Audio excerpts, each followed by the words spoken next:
خوش آمدید کہتے ہیں آپ کو ایک بار پھر علماء کرام کے ساتھ ہماری یہ نشست روزانہ کو ایک نہ ایک موضوع ہوتا ہے. آج کا موضوع ہے علم. اب مختلف باتیں سنتے ہیں علم حاصل کرو چاہے تمہیں چین ہی کیوں نہ جانا پڑے, گہوارے سے لے کے لہر تک علم حاصل کرو. تو اس موضوع پھر اس سے متعلق کچھ اور باتیں بھی آئیں گی انشاءاللہ. اگر آغاز کر سکیں قبلہ مفتی سہیل احمدی صاحب آپ سے اس موضوع اور اس متعلقہ جو گفتگو ہو. بسم اللہ الرحمن الرحیم صلی اللہ علیہ وآلہ واصحابہ وبارک وسلم. یہ علم ہی ہے کہ جس کی وجہ سے اللہ رب العالمین نے فرمایا کہ وَعَلَّمَ آدَمَ الْأَسْمَاءَ كُلَّهَا کہ آدم علیہ السلام کو تمام اسماء کے نام سکھائے.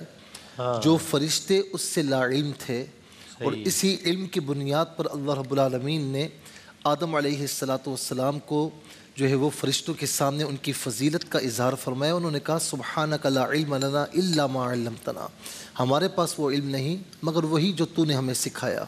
تو آدم علیہ السلام کو مسجود ملائکہ بھی بنایا اور یہی وہ علم ہے کہ جس کے لیے آپ دیکھیں دین اسلام میں جو پہلی وحی آئی اقرا جی پڑھیں. اچھا ان 5 آیات کو پڑھیں تو اس میں علم کا ہی ذکر ہے. تو وہ دین کی جو اپنی پہلی وحی میں حضور نبی کریم علیہ السلام پر پہلی وحی میں علم کا ذکر کرتا ہے, پڑھنے پڑھانے کا ذکر کرتا ہے, تو میں سمجھتا ہوں کہ وہ دین علم کو کتنی امپورٹنس دے رہا ہے.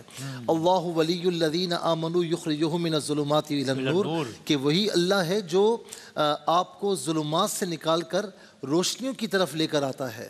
تو اسلام نے علم کی روشنی کو پھیلایا ہے اور علم پر بڑا زور دیا ہے. هل يستوي الذین یعلمون والذین لا یعلمون, ٹھیک ہے نا. اچھا اسی طریقے سے آپ دیکھیں فرمایا هل يستوي الاعمى والبصیر, کیا جو ہے وہ دیکھنے والا اور نہ دیکھنے والا یعنی اندھا اور بینا برابر ہو سکتے ہیں؟ ولا الظل ولا الحرور, سایہ اور دھوپ یہ برابر ہو سکتے ہیں؟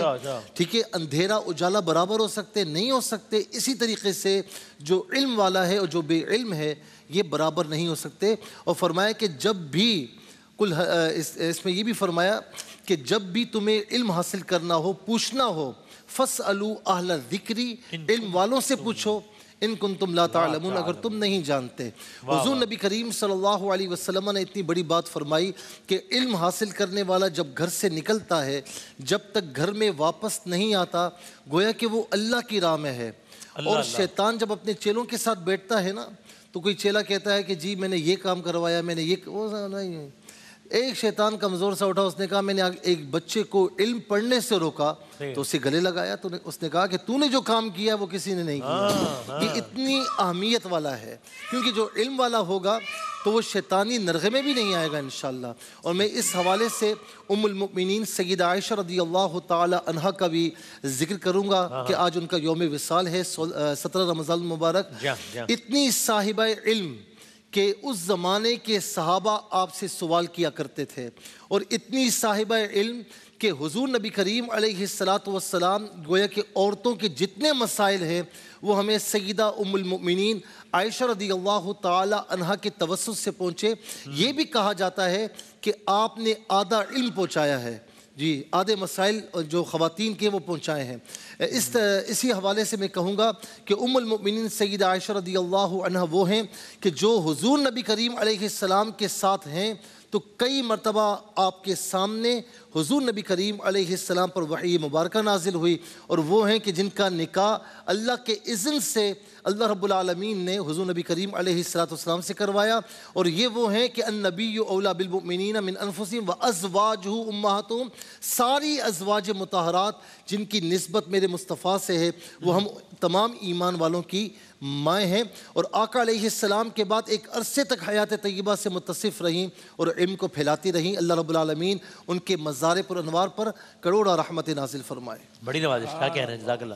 قبلہ بسم اللہ الرحمن الرحیم صلی اللہ علیہ حبیبی محمد وعلی آلہ وصحبہ بارک وسلم. علم کی عظمت کے تو کیا کہنے, اسی سے اندازہ لگا لیجئے کہ اللہ تبارک و تعالیٰ نے اپنے پیارے محبوب علیہ السلام کو یہ تلقین فرمایا, یہ دعا تلقین فرمائی, قُل رب زدنی علما, محبوب یہ عرض کرو ہے میرے رب میرے علم میں اور اضافہ فرما. تو اسی سے علم کی عظمت کا اندازہ لگائیے کہ حضور جان عالم علیہ السلام عالم الخلق ہیں, مخلوق میں سب سے بڑھ کر علم والے ہیں، اس کے باوجود اللہ تبارک و تعالیٰ انہیں یہ فرما رہا ہے کہ محبوب تم یہ دعا مانگو اے میرے رب میرے علم میں اضافہ فرما. تو علم کے کتنا مطلوب ہے، کتنا محمود ہے، اور اللہ تبارک و تعالیٰ کے یہاں علم کی کتنی قدر و قیمت ہے، اسی سے اندازہ لگا لیجئے. تو لہذا ہمیں اپنے علم میں اضافے کی کوشش مسلسل کرتے رہنا چاہیے کہ جب حضور جان عالم علیہ الصلوۃ والسلام عالم الخلق ہو کر اس سے مستغنی نہیں، تو ہم اور آپ تو کسی شمار کے تار میں نہیں. منو شما کیا ما و شما کیا، ہمیں تو اور زیادہ اس کے اندر قد و کاوش کرنی چاہیے. اور چونکہ ام المؤمنین سیدہ عائشہ صدیقہ طیبہ طاہرہ رضی اللہ تعالیٰ عنہ کا یوم بھی ہے، تو اس سے بھی تھوڑا لنک اپ کرتا ہوں اس علم کو کہ ام المؤمنین سیدہ عائشہ صدیقہ طیبہ طاہرہ رضی اللہ تعالیٰ عنہ ان ہستیوں میں شمار ہوتی ہیں کہ جنہیں حدیث کا علم بھی تھا، فقہ کا علم بھی تھا، طب کا علم بھی تھا، شاعری کا علم بھی تھا. آپ کے بھانجے حضرت عروہ بن زبیر رضی اللہ تعالیٰ عنہ وہ یہ کہتے ہیں ما رأیت احدا عالم بفقہ ولا بطب ولا بشعر من عائشہ، کہ میں نے فقہ میں، طب میں اور شاعری میں حضرت عائشہ سے بڑھ کر علم والا نہیں دیکھا. وہ تابعی تھے، یعنی آپ دیکھیے ذرا اس دور کے اندر، اور خاتون ہو کر، یعنی وہاں مرد بھی موجود ہیں، طب جاننے والے بھی موجود ہیں، فقہ جاننے والے بھی موجود ہیں، شعر و ادب جاننے والے بھی موجود ہیں. ان مردوں کے اندر اس معاشرے میں رہ کر بھی حضرت ام المؤمنین سیدہ عائشہ صدیقہ طیبہ طاہرہ رضی اللہ عنہ کا علمی مقام ایسا ہے کہ ان کے بھانجے یہ کہہ رہے ہیں کہ میں نے فقہ میں بھی ان سے بڑھ کر علم والا نہیں دیکھا، میں نے شعر میں بھی ان سے بڑھ کر علم والا نہیں دیکھا، اور طب میں بھی ان سے بڑھ کر علم والا نہیں دیکھا. اور جو آپ کا شمار ہوتا ہے راویان حدیث میں، جو حدیث ٹرانسمیٹرز ہیں، نریٹرز ہیں حدیث کے، تو ایک ہماری اصطلاح استعمال ہوتی ہے محدثین کے یہاں مکثر فی الروایا.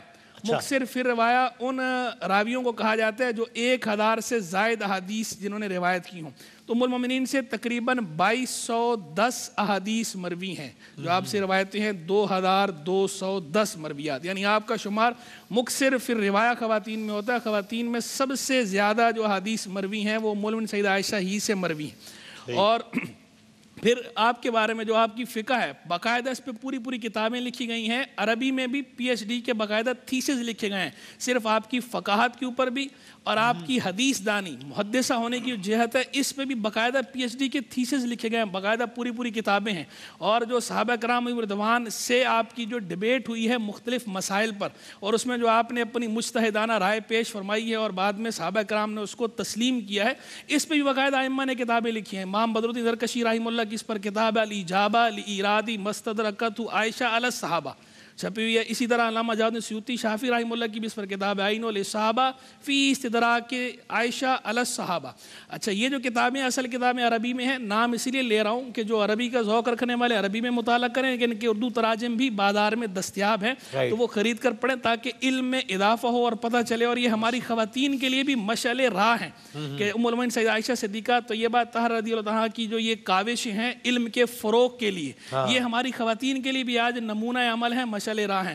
اعلیٰ حضرت نے بڑی پیاری بات کی، بنت صدیق آرام جان نبی، اس حریم براعت پہ لاکھوں سلام، یعنی ہے سورہ نور جن کی گواہ، ان کی پر نور صورت پہ لاکھوں سلام. شمع تابان کاشانہ اجتہاد، مفتی 4 ملت پہ لاکھوں سلام. یعنی کاشانہ اجتہاد کی یہ شمع تابہ ہیں، خاتون ہے نا تو شمع تابہ، اسی مناسبت سے لفظ لائے. کاشانہ اجتہاد کی شمع تابہ، مفتی 4 ملت. بعض لوگ سمجھتے ہیں شاید یہ ائمہ اربعہ کی بات ہو رہی ہے، یہ ام المؤمنین کے بارے میں شعر کا ہے کہ یعنی فقہ اربعہ جو ہے شافعیہ، مالکیہ، حنبلیہ، حنفیہ، چاروں کے یہاں ام المؤمنین کے باقاعدہ اقوال لے کر اپنے ان پر فتاوی دیے گئے ہیں. تو اس طرف اشارہ کرتے ہوئے آپ نے کہا شمع تابان کاشانہ اجتہاد، مفتی 4 ملت پہ لاکھوں سلام. جزاک اللہ، جزاک اللہ. جناب قبلہ مفتی عامر صاحب. بسم اللہ الرحمن الرحیم. علم کے حوالے سے چونکہ گفتگو چل رہی ہے اور ہمارے یہاں پہ آج بھی تعلیم کے حوالے سے کئی سوالات اٹھتے ہیں، کبھی خواتین کے حوالے سے، کبھی جو ہے وہ مردوں کی تعلیم کے حوالے سے. جی نبی کریم صلی اللہ علیہ وسلم کی بعثت کے مقاصد میں سے جو قرآن میں آیا، جو خود حضور نے فرمایا، وہ یہی تھا، بُعِثْتُ مُعَلِّمًا. اسی طریقے سے وَيُعَلِّمُهُمُ الْكِتَابَ وَالْحِکْمَةَ. تو یہ جو نبی کریم علیہ السلام کا بعثت کا مقاصد تھا کہ جس کام کے لیے نبی تشریف لا رہے ہوں نبی کی آمد کا جو اتنا بڑا مقصد ہو، اس کے بارے میں یہ سوال کرنا یا تعلیم کے معاملے میں پس و پیش ہونا یا کسی طرح کی بھی تعلیم کے معاملے میں کمی بیشی سوسائٹی کے اندر، ریاست کے اندر، ملک کے اندر ہونا مجھے حیرت میں ڈالتا ہے کہ ہمیں تو تعلیم علم مومن کی گمشدہ میراث ہے، تو تعلیم کو فروغ دینا، تعلیم کو پھیلانا، تعلیم کو حاصل کرنا، اس کا تو شعور ہی دنیا کو طلوع اسلام سے ہوا، جیسا کہ مفتی صاحب نے بھی آیات پڑھی۔ پھر خواتین کا بالخصوص جیسا کہ مفتی احسن صاحب نے ذکر کیا، تو مجھے حیرت ہوتی ہے، ہمارے ہاں پہ لفظ علم بھی استعمال ہوتا ہے، تعلیم بھی استعمال ہوتا ہے، ان کے محامل الگ الگ ہوتے ہیں، لیکن بہرحال مقصد ایک ہی ہے، جیسا کہ حدیث پاک میں آتا ہے العلم نور، علم جو ہے وہ روشنی ہے، یعنی شعور دیتا ہے۔ آج آپ دیکھیں کہ ہم شعور سے کتنا دور ہے، خاص طور پہ جس چیز کا ہو، آپ سول سینس لے لیں، کامن سینس لے لیں، مذہبی تعلیم لے لیں، اللہ ہم کہتے ہیں یہ فلاں شخص جو ہے وہ پڑھا لکھا جاہل ہے، یہ اصطلاح آپ نے سنی ہوگی۔ تو تعلیم حاصل کرنے کے باوجود بھی ہم کتنی اقدار سے، کتنے معاملات سے، کتنے اخلاق سے، کتنی چیزوں سے بالکل گرے ہوئے ہیں، چھوڑ دیتے ہیں۔ مجھے حیرت ہوتی ہے، اس قوم کو اگر ہم دیکھیں کہ قلبی اعتبار سے تو ہماری قوم پاکستان کی قوم بہت اچھی قوم ہے، لیکن آپ کہیں کہ جہالت اور شعور، تو شعور کی کمی ہے، جہالت بہت زیادہ ہے۔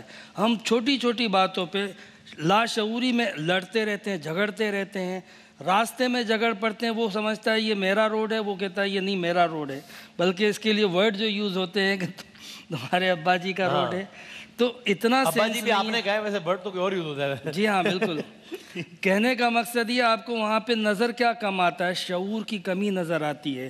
اگر شعور ہو نہ تو یہ آپ لوگوں کا ٹکراؤ ہو، نہ اس طریقے سے سوسائٹی میں اختلاف ہو، ایک ہی چیز پہ چار چار آدمی اس طرح جھگڑ رہے ہوتے ہیں، جس طرح وہ مثال دی گئی ہے نا کہ کسی سے پوچھا کہ ہاتھی کیسا ہوتا ہے، چار نابینا تھے، تو ایک نے جو ہے وہ دم پکڑ کے کہا بہت لمبا ہوتا ہے، ایک نے جو ہے وہ پیٹ پہ ہاتھ لگایا کہا بہت نرم ہوتا ہے، ایک نے پیٹھ پہ ہاتھ لگایا کہا بہت بڑا ہوتا ہے۔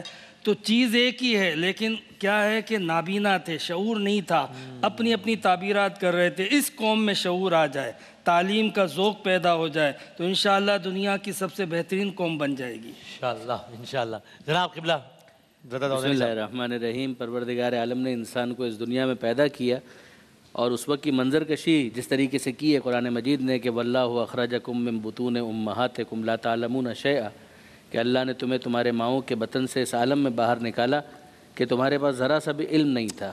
تو انسان ظاہر ہے کہ اس موقع پر ایک پوٹینشل تو رکھتا ہے، مگر اس کے پاس علم ایگزیکیوٹ کرنے کا کوئی امکان نہیں ہوتا۔ فجعل لکم السمع والابصار والافئدہ، تمہارے لیے سماعت قرار دی، تمہارے پاس کان ہے سننے کے لیے، آنکھیں ہیں دیکھنے کے لیے، دل و دماغ ہے کہ جس کے ذریعے سے تم تعقل کرتے ہو، ادراک حاصل کرتے ہو، انٹلیکٹ پروردگار عالم کی طرف سے۔ تو معاملہ یہ ہے کہ خداوند متعال نے اس طرح سے انسان کو بنایا ہے کہ اس کے وجود میں آنکھیں ہیں، منظر باہر ہے، اس کے وجود میں کان ہے مگر آواز باہر ہے، اس کے وجود میں زبان ہے مگر ذائقہ جن چیزوں کا چکھنا ہے وہ باہر ہے، اسی طرح اس کے وجود کے اندر عقل ہے اور علم باہر ہے۔ اس علم کو اپنی عقل تک پہنچانے کے لیے یہ سارے وسیلے ہیں کہ جن سینسز کو وہ استعمال کر کے ڈیٹا کلیکٹ کرتا ہے، ذہن میں تعقل کرتا ہے، اور پھر ریفر کرتا ہے انفر کرنے کے بعد، نتائج کو حاصل کرنے کے بعد، تاکہ مستقبل کے اندر گفتگو کے دوران وہ ان سے استفادہ کر سکے۔ علم حاصل کرنا بہت امپورٹنٹ ہے، علم حاصل کرنا بہت ضروری ہے، مگر علم حاصل کرنے کے بعد اس علم کے مطابق عمل کرنا بھی بہت ضروری ہے۔ صحیح، ورنہ انسان بنڈل آف انفارمیشن تو بن جاتا ہے مگر اس کو نالج نہیں کہتے۔ تو اس نالج کو عملی طور پر پریکٹیکلی ریفلیکٹ کرنے کے لیے ضروری ہے کہ جو کچھ اس نے سمجھا اس کو عملی طور پر بھی نمایاں کرے۔ ابلیس کا قصور کیا تھا؟ اس کے پاس علم تھا کہ یہ آدم ہے، اس کے پاس یہ بھی علم تھا کہ خدا نے اس کو خلیفہ بنایا، مگر آپ دیکھ لیجئے کہ جہاں پر سرکشی آتی ہے تو یہ علم بالکل معطل ہو جاتا ہے۔ ابا واستکبر وکان من الکافرین، کہ اس کا انکار، اس کا تکبر اسے لے ڈوبا، وکان من الکافرین۔ اسی طریقے سے اگر آپ دیکھیں تو پروردگار عالم نے علماء یہود کے لیے کیا لفظ استعمال کیا کہ مثل الذین حملوا التوراۃ ثم لم یحملوها کمثل الحمار یحمل اسفارا، ان کی مثال کہ جن کے اوپر تورات کو لاد دیا گیا تھا وہ اپنے آپ کو اہل ثابت نہ کر پائے، ان کی مثال اس گدھے کی ہے کہ جس کے اوپر کتابوں کا بوجھ لاد دیا گیا، اسے پتہ بھی نہ ہو کہ اس کے اوپر کیا پڑا ہوا ہے۔ اسی طرح سے بلعم باعور کا جو قصہ قرآن مجید کے اندر ہے، اس کو کہا گیا مثلہ کا مثل الکلب، کہ اس کی مثال کتے کی مثال ہے۔ تو یہ علم کیا کہنا، علم کی اہمیت، علم کی عظمت، اور جو صاحب علم ہے اگر وہ اپنے علم کے مطابق اگر عمل کرے تو کیا کہنا ہے۔ اور یقیناً اس کا شرف بہت عمدہ، بہت اعلیٰ، کہ جو مخلوقات سمندر کی ہیں مچھلیاں اس طالب علم کے لیے دعائیں کرتی ہیں، اس کی راہ میں فرشتے اپنے پر بچھا دیتے ہیں، جس طرح ریڈ کارپیٹ دیا جاتا ہے، اس طرح سے طالب علم کے لیے پروردگار عالم کا اہتمام یہ کہ فرشتے اس کی راہ میں پر بچھا دیتے ہیں۔ بات کرتا ہوں وقت ہمیں ایک آخری بتا دیجیے کہ یعنی جس طریقے سے نماز کا پڑھنا، روزے کا رکھنا، قرآن کا پڑھنا ایک عبادت ہے، اسی طریقے سے اگر کوئی شخص بیٹھا ہوا ہے یوٹیوب پر کوئی ایسی ویڈیو دیکھ رہا ہے جس سے شرعی مسائل جان رہا ہے، علماء سے سن رہا ہے، دوست آپس میں بیٹھے ہوئے فقہی یا شرعی مسائل ڈسکس کر رہے ہیں، علم حاصل کرنے کسی طریقے سے، یہ بھی اسی انداز سے عبادت میں کاؤنٹ ہوگا یا عبادت نماز، روزہ، زکوٰۃ، خمس تک محدود ہے؟ شرائط جو ابھی شب قدر آئے گی اس میں باقاعدہ ہمارے یہاں لکھا ہوا ہے، اور یقیناً بزرگان بھی تائید کریں گے، ہمارے یہاں تو بہرحال یہ لکھا ہوا ہے کہ شب قدر کے اندر سارے اعمال اپنی جگہ، صحیح ہے، مگر ان تمام اعمال میں افضل ترین عمل یہ ہے کہ اس رات بھی انسان اپنا کچھ وقت علم کے حصول کے لیے وقت، اتنی اہمیت دی ہے، جزاک اللہ۔ اس میں مزید بات کریں گے آگے آنے، جزاک اللہ۔ ایک وقفہ لیتے ہیں انشاءاللہ، اور وقفے کے بعد اذان فجر انشاءاللہ۔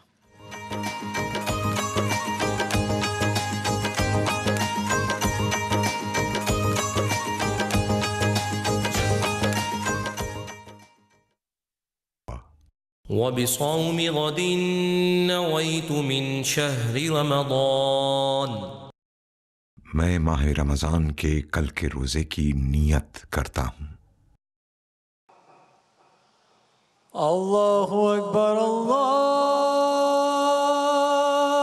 اکبر،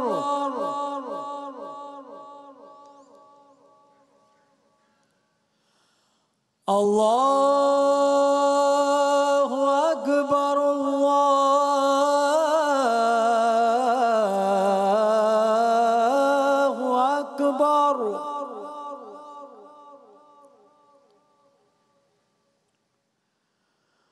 أشهد أن لا إله إلا الله،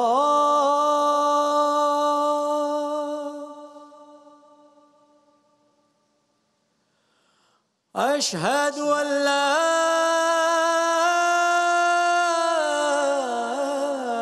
إله إلا الله، أشهد أن محمد رسول الله،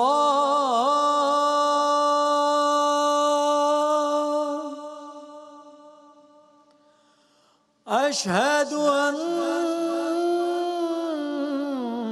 محمد رسول الله،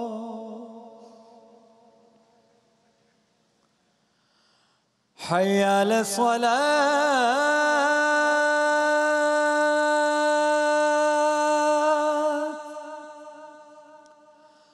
حي على الصلاة،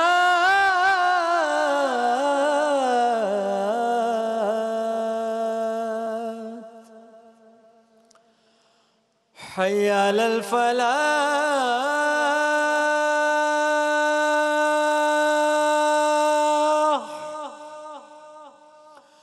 حي على الفلاح،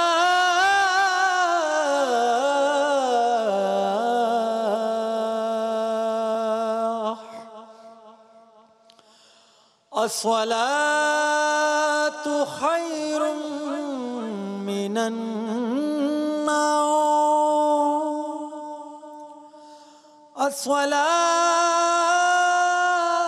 الصلاة خير من النوم، الله أكبر،